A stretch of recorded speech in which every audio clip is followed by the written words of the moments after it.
היום אני רוצה לדבר איתכם על משקפות. קיימות כמה סוגי משקפות בשוק, ואתם צריכים לדעת איך לבחור את המשקפת הנכונה והטובה ביותר עבורכם. אנחנו משתמשים בכל הקשור בביטחון, בצבא אנחנו משתמשים במשקפות שדה.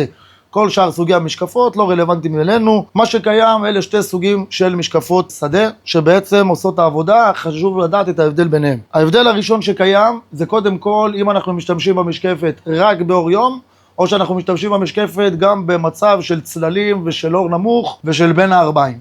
נתחיל במספרים קודם כל. בכל משקפת המספר הראשון, ה-10 לצורך העניין אצלנו כאן, זה הגודל הכפלה של המשקפת עצמה, זאת אומרת הטווח שאנחנו מגיעים אליו. המספר השני, אנחנו רואים 10 כפול 32. 32 זה בעצם קוטר העדשה החיצונית שלנו. לצורך העניין יש לי פה משקפת 10 על 42. מה זה אומר 42? מה זה אומר 32? פה ניתן להבדיל בין שתי סוגי משקפות ששתי מיועדות גם ליום וגם למצב של אור חשוך. אחת זה 32, אחת זה 42. ככל שההיקף של העדשה יותר גדול ביציאה, ככה בעצם כניסת האור יותר גדולה אלינו ורלוונטית אלינו לאור יום מלא או מצב יותר חשוך. עוד פרמטר אחד שנכלל פה בכל העניין, מלבד איכות החומר, איכות העדשות ואיכות האופטיקה, יש לנו פה עוד פרמטר אחד שנקרא קוטר האישון. מה זה אומר? אם תשימו לב פה, יש לנו קוטר יותר גדול מהעדשה הזו. שהאישונים שלנו במצב של אור הם מתכווצים ובמצב של חושך הם מתרחבים.